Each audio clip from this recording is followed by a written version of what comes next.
Welcome back, people. Today we will look at the third challenge, and the language is Python, and difficulty is easy. So, the first task is using the concept of list, solve the given problem. The problem statement is given the participant score sheet for the university sports day, you are required to find the runner up score.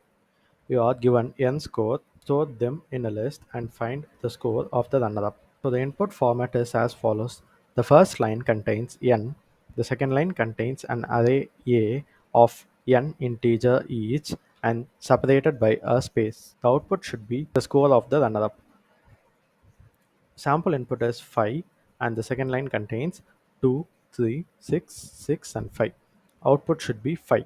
If you look at the input, you see there are two winners, both with the score of 6, but you have to print 5, which is the runner-up score, not 6. So let's see how to solve this problem now.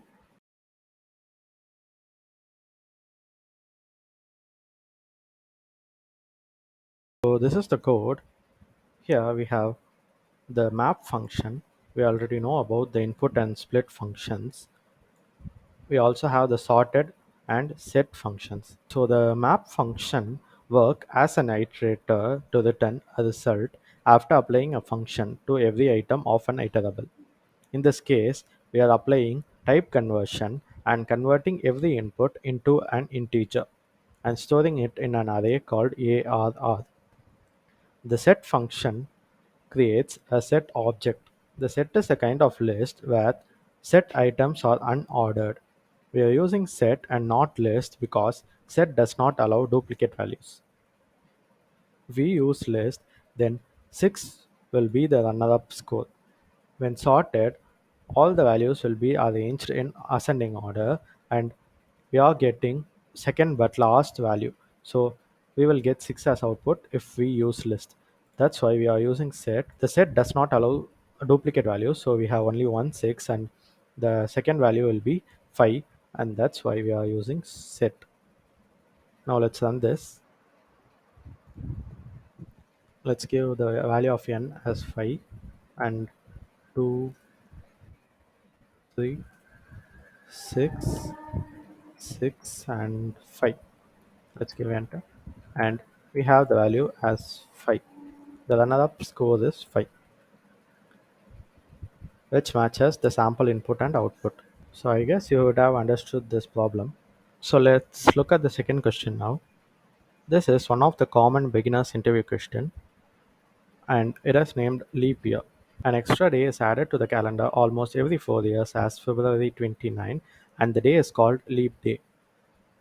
It corrects the calendar for the fact that our planet takes approximately 365.25 days to orbit the Sun.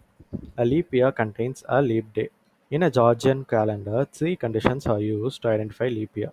The first one is when the year is evenly divided by 4, it is a leap year. Unless the year can be evenly divided by 100, it is not a leap year. The year is also evenly divisible by 400, then it is a leap year. This means that in the Georgian calendar, the year 2000 and 2400 are leap years, while 1800, 1900, 2100, 2200, 2300, and 2500 are not leap years. So the task is given a year, determine whether it is a leap year or not. If it is a leap year, return boolean true, otherwise return false.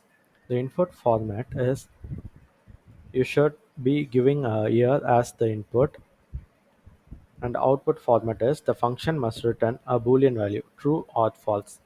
So input is sample, this is a sample input. We have 1900 or 1900. The output is false. So let's write the solution for this one.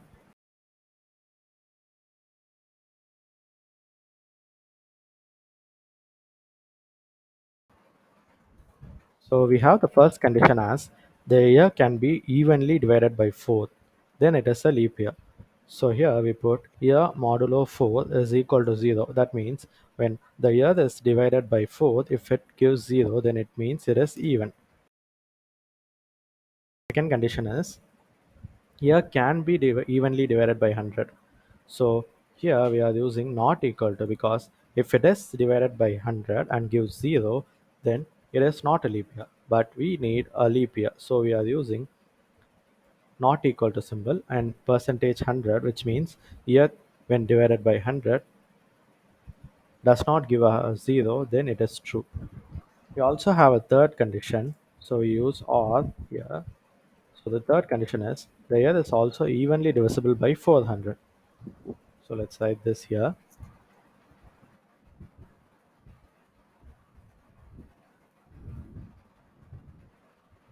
So now we have three conditions.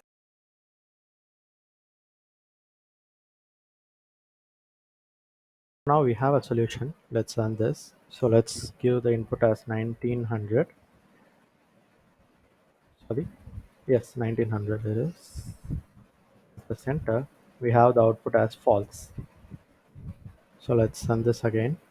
If we give the input as 2000, we get the output as true. Now we have a program which can find out if the given year is a leap year or not. With this, we come to an end to challenge 3. Thank you for watching. Do like, share, and subscribe to Supporting Tech.